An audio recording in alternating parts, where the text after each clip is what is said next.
Bismillahirrahmanirrahim. Assalamualaikum warahmatullahi wabarakatuh. Perkenalkan, nama saya Nuralim. Saya dari mahasiswa Teknik Industri Angkatan 22 Universitas Buana Perjuangan Karawang. Di sini saya ingin mempresentasikan tugas mata kuliah Logistik dan Manajemen Rantai Pasok dengan studi kasus Logistik Warehouse di PT Otomotif Karawang. Yang pertama, konsep logistik dan supply chain management di perusahaan tersebut itu menekankan efisiensi melalui konsep just in time dan JIDOKA. Dalam sistem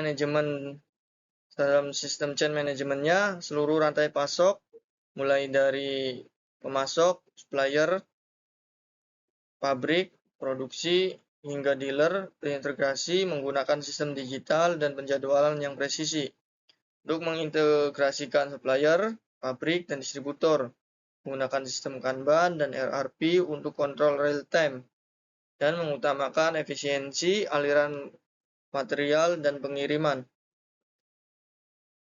Untuk bentuk logistik dan sistem chain management,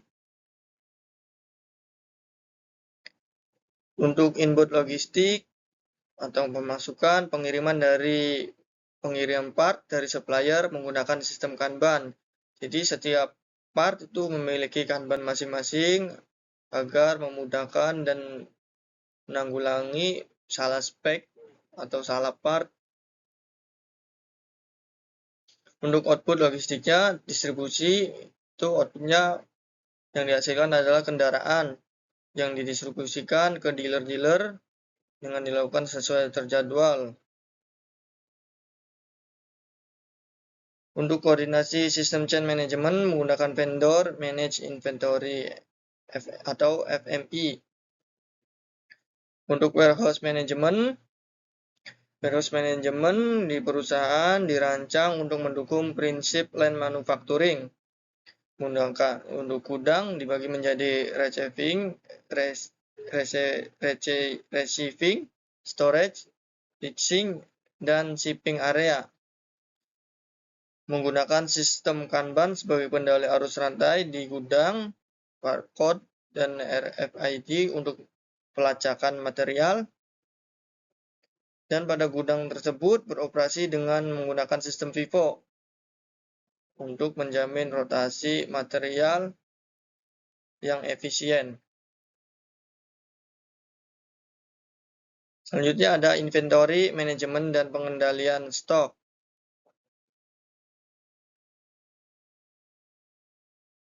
Inventory di perusahaan tersebut itu dikontrol ketat agar tidak menimbulkan overstock maupun stock out. Menggunakan just in time sehingga material datang sesuai jadwal produksi. Untuk pengendalian stok dilakukan dengan Kanban, cart, dan sistem MRP. Untuk cycle counting dilakukan secara periodik, 1 tahun 1 kali. Setiap penyimpanan stok langsung dilaporkan ke sistem untuk segera ditindaklanjuti.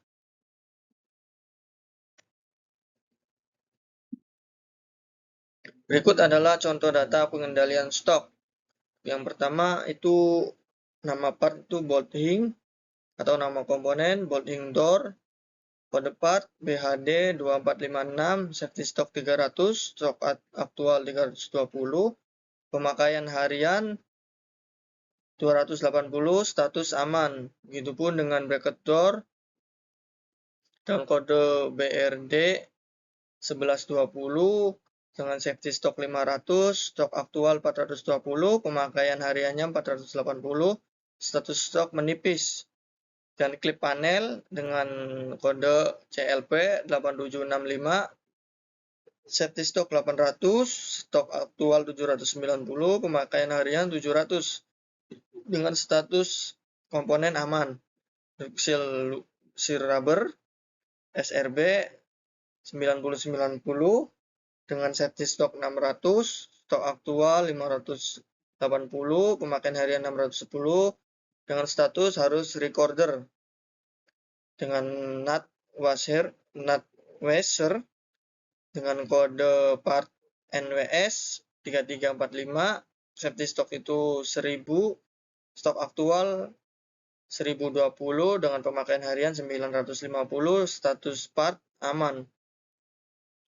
Safety stock ditentukan berdasarkan kebutuhan rata-rata harian dan waktu tunggu atau lead time dari supplier. Bila stok aktual atau safety stock system MRP akan otomatis memberikan bila stok aktual kurang dari safety stock, sistem MRP memberikan notifikasi ke bagian perekrutmen untuk melakukan recorder. Misalnya pada part seal rubber dengan kode part SRB 9090, stok aktualnya itu 580.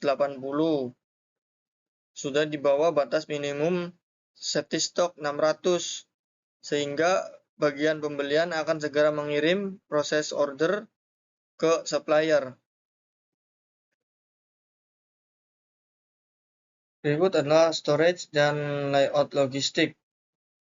Tata letak gudang atau layout di perusahaan otomotif Karawang disusun berdasarkan prinsip efisiensi aliran material. Untuk layout berbentuk U-shape untuk meminimalkan jarak tempuh forklift, operator, dan efisiensi aliran material. Untuk storage sistemnya menggunakan racking system dan floor storage sesuai jenis part. Untuk material handling equipment, untuk perpindahan part sendiri, yaitu menggunakan forklift, hand pallet, towing, traktor, dan AGV. Jalur masuk keluar, input atau output dipisahkan agar tidak terjadi gangguan aliran barang. Untuk di plan saya sendiri, di bagian logistik assembly, itu handling equipment materialnya menggunakan karakuri dengan bantuan box. Selanjutnya itu kesimpulan. Kesimpulannya yaitu sistem logistik di PT Otomotif Karawang mencerminkan penerapan nyata dari prinsip lean manufacturing, di mana setiap aktivitas logistik, gudang, dan inventory saling terintegrasi. Efisiensi aliran material dan kontrol stok yang presisi menjadi kunci utama keberhasilan dalam menjaga produktivitas dan kualitas produksi perusahaan. Baik, mungkin itu saja yang dapat saya sampaikan. Kurang lebihnya mohon maaf. Assalamualaikum warahmatullahi wabarakatuh.